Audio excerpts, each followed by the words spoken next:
السلام علیکم dear viewers, آپ کے favourite Urdu informative channel my favourite books سے آپ کی خدمت میں حاضر ہیں۔ ہمارا آج کا ٹاپک ہے ہمزاد دا دکھ۔ ہمزاد دا دکھ پنجابی کی ایک مشہور کتاب ہے جو کہ اردو کے مشہور رائٹر طارق عزیز کی تحریر کردہ ہے۔ طارق عزیز 28 اپریل 1936 کو پیدا ہوئے۔ آپ نے اگست 1957 میں ریڈیو پاکستان لاہور سے اپنی فنی خدمات کا آغاز کیا۔ یہاں پر وہ اپنی منفرد آواز و انداز کے سبب مقبول ہوئے، حالانکہ یہ وہ دور تھا جب اپنے عہد کے بہترین چنیدہ براڈ کاسٹرز آواز کی دنیا سے منسلک تھے۔ طارق عزیز مرحوم نے وہاں میزبانی کے ساتھ ساتھ تحت لفظ میں اشعار پڑھنا شروع کیے تو ان کی مقبولیت میں اور بھی اضافہ ہوتا چلا گیا۔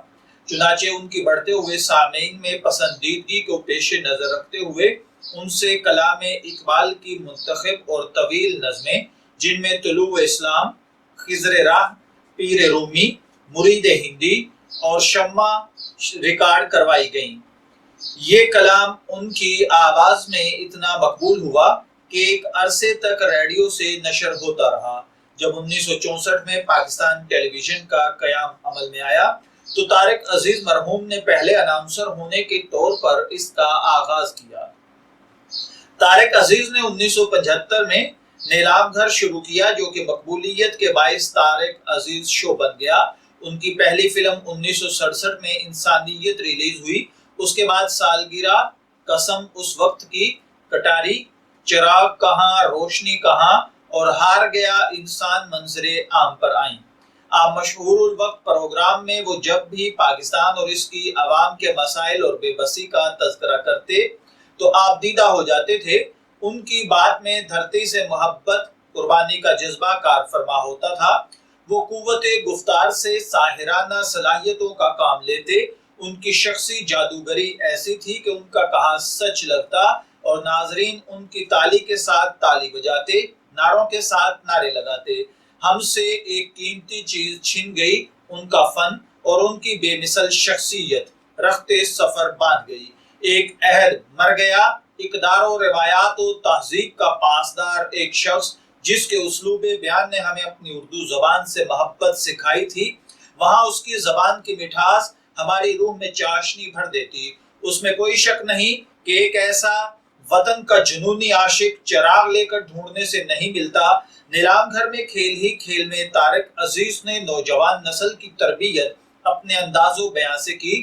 درست تلفظ، تحت لفظ میں ادائیگی، نستعلیق اردو کے ساتھ ساتھ پنجابی لب و لہجے پہ گرفت اور مہارت آج کوئی نہیں سکھا سکتا۔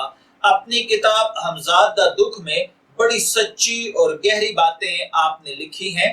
اگر میں اس میں سے کچھ نمونہ عرض کروں تو ہولی ہولی بھل جاواں گے ایک دوجے دیاں شکلاں وی، ہولی ہولی بھل جاواں گے ایک دوجے دیاں شکلاں وی، ہولی ہولی سکھ جاواں گے زندہ رہن دیاں عقلاں وی۔ طارق عزیز کے متعلق مشہور و معروف بانو قدسیہ صاحبہ نے لکھا تھا کہ طارق عزیز سے مل کر ہمیشہ ہی احساس ہوتا ہے کہ اس نے اپنی کشتیاں جلا دی ہیں۔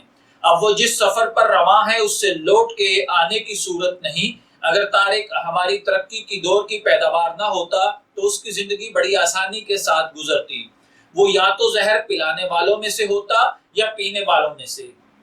لیکن آج شاعر کی شاعری اور ادیب کی ادب بڑی ٹریجڈی ہے کہ وہ ایک پگڈنڈی کا مسافر نہیں، مادی زندگی کی پکار کر اس کی طرف لپکتا ہے۔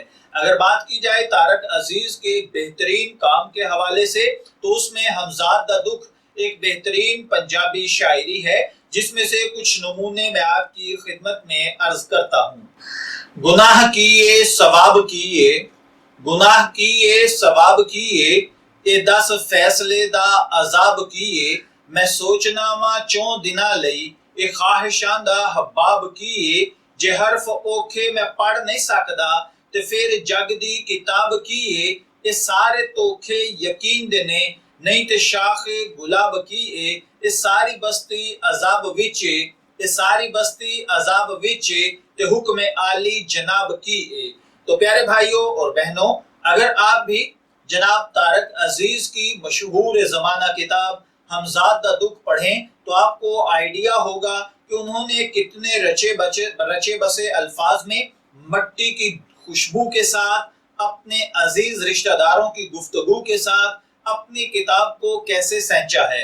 ایسے لگتا ہے جیسے میری اور آپ کی زندگی کے دکھ اس کتاب کے اندر طارق عزیز نے سمو دیے ہیں۔ آپ اس کو پڑھیے، پڑھ کر ان کے ادب کو داد دیجئے اور سر دھنیے کہ ان کا ادب کس مقام کا تھا۔ میں دعا گو ہوں کہ اللہ تعالیٰ طارق عزیز کے کام کو رہتی دنیا تک قائم رکھے۔